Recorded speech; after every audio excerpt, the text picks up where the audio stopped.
Leaders. Simer Kamoun, vous venez de publier un livre sur Bourguiba. Donc on sait qu'il y a certains de ses collaborateurs qui l'ont fait, certains de ses opposants, quelques chercheurs. Où est-ce que vous vous situez par rapport à ça? D'abord, je réagis chaudement.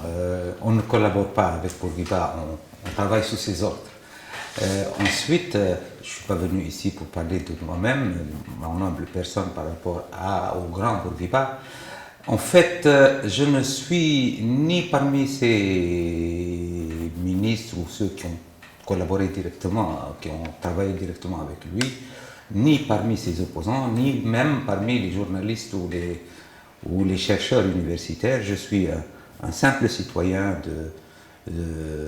qui a eu la chance d'étudier dans l'école de Bourguiba, puis par la suite de travailler dans son administration. J'ai aussi le privilège de travailler sous les ordres de 4 de ses premiers ministres. Donc les charges et les fonctions que j'ai occupées m'ont permis de voir pendant ma jeunesse, et puis par la suite d'analyser tout ce qui se passait autour de moi, non loin de moi. Malheureusement, j'ai commencé à travailler à partir de 1973. Donc la période faste de Bourguiba, je l'ai connue dans ma famille. À partir de 1973, comme vous le savez, Bourguiba est devenu un autre homme. C'est plus le grand Bourguiba des années 60, des années ou avant, pendant la période de lutte. C'est devenu un homme accablé par la maladie, sous le poids de l'âge. Il s'est transformé, évidemment, ses hautes qualités s'atrophient. Simer, vous avez divisé le livre de Bourguiba sa vie, en 3 grandes périodes. Est-ce que vous pouvez les résumer pour nos auditeurs? Oui, Bourguiba a eu la chance d'avoir vécu pratiquement un siècle. Une des plus belles pages de l'histoire contemporaine de la Tunisie. C'était donc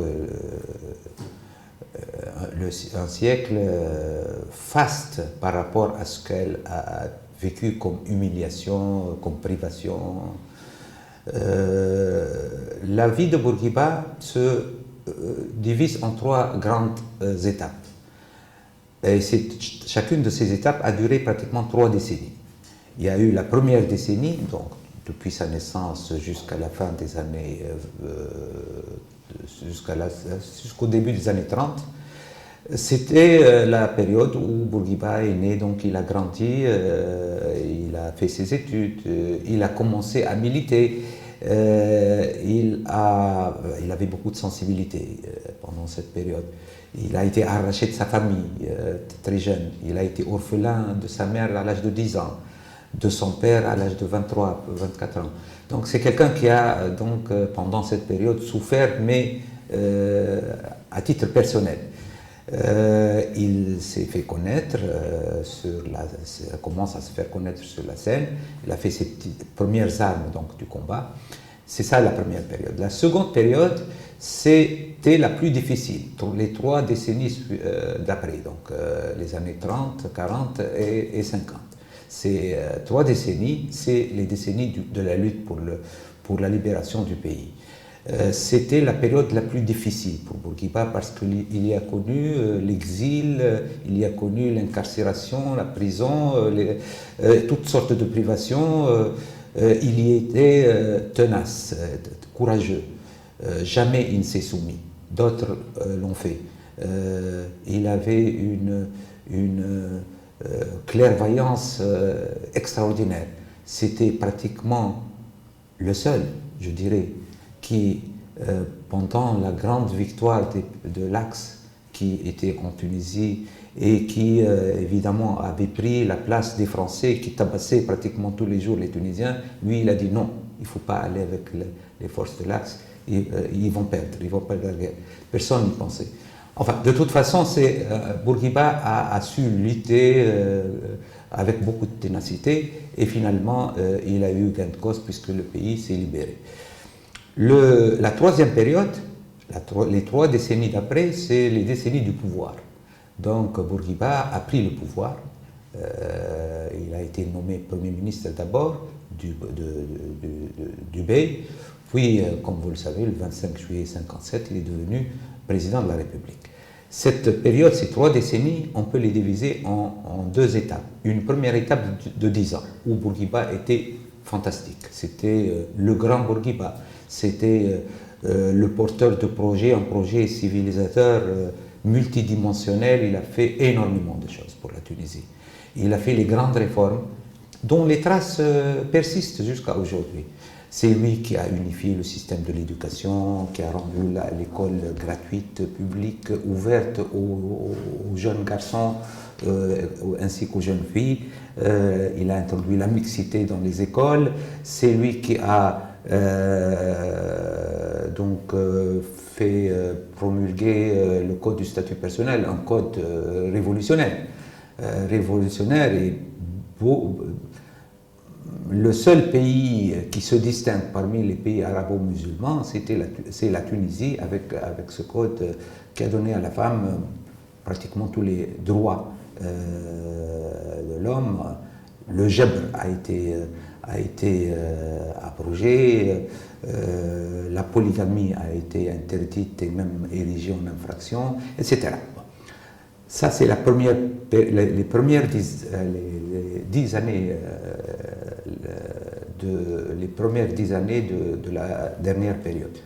Les deux décennies suivantes, sous le poids de l'âge et de la maladie, Bourguiba est métamorphosé. Il a complètement changé. Ce n'est plus Bourguiba qu'on connaissait, c'est un autre Bourguiba.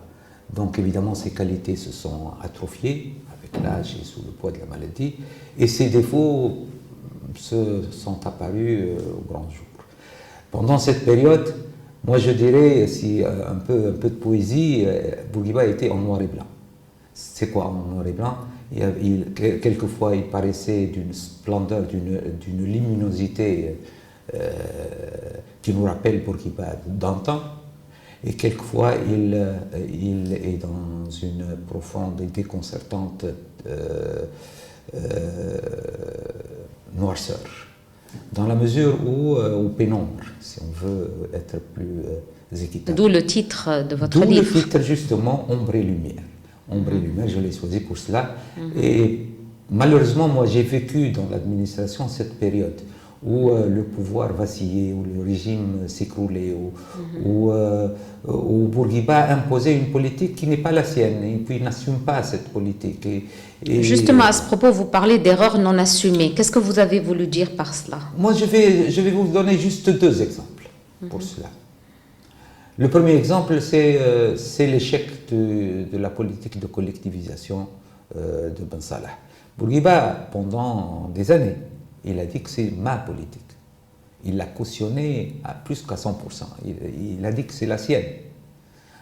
Un homme de sa stature, normalement, il assume. Il n'a pas assumé. Il a fait assumer aux autres cette erreur de choix, si c'est une erreur. De toute façon, il a reconnu que c'était une erreur. Donc, il n'a pas assumé. Je donne un autre exemple beaucoup moins important.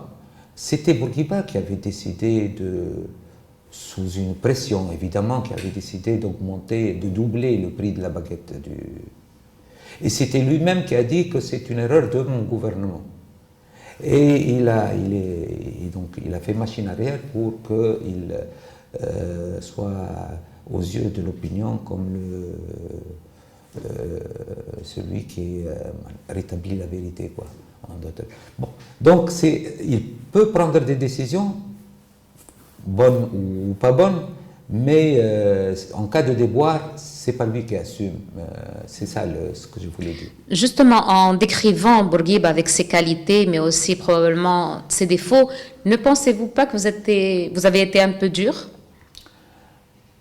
De toute façon, on ne peut être que dur pour un grand Bourguiba, parce que il avait tellement de qualités, ses qualités sont innombrables. Le courage de Bourguiba, la faculté de voir beaucoup plus loin que les autres, le pouvoir d'anticipation, l'intelligence de Bourguiba, le charisme de Bourguiba, le sens de la communication de Bourguiba. Bourguiba avait une langue à lui. Une langue, il s'adresse au peuple, une langue, on peut dire que c'est la langue de Bourguiba. Moi, si je veux un peu chercher quelqu'un qui lui ressemble un peu à ce niveau, c'est Abbas Laroui, Allah yarham. Donc, c'est quelqu'un qui sait parler. Et à chaque fois que quelqu'un voit Bourguiba dans un entretien, il en sort émerveillé. Bon. Donc, c'est quelqu'un d'exceptionnel, une stature exceptionnelle. Mais par contre, il avait aussi des défauts et disons des dysfonctionnements caractériels qui malheureusement se sont montrés au grand jour pendant les 2 dernières décennies de son pouvoir. C'est quelqu'un qui a des défauts. Bon, il était autoritaire, pouvoir personnel qui frise la mégalomanie. Il n'y avait pas un journal où il n'y avait pas la photo de Bourguiba en première page et tous les jours. Sa photo, son effigie, c'est sur tous les billets de banque. Toutes les grandes rues de tous les villages et villes, c'est l'avenue ou l'avenue Bourguiba. Les statues. Donc. Mais probablement que ça existait aussi dans cette période dans tous les pays arabes. Oui. C'était un petit peu l'époque, disons. Oui, c'est vrai, c'était l'époque, c'était aussi Nasser, mais De Gaulle aussi était un grand homme. On a vu des places ou des aéroports qu'après avoir quitté le pouvoir, d'une façon générale. Bon. De toute façon. Pour conclure, Simeher, qu'est-ce que vous direz? Je dirais que le bilan, Bourguiba, c'est un grand homme. Ça, c'est incontestable. Son œuvre, elle est là. Nous la vivons aujourd'hui. Après qu'il ait quitté le pouvoir, ça fait longtemps quand même. Et on est passé par de mauvaises périodes entre-temps.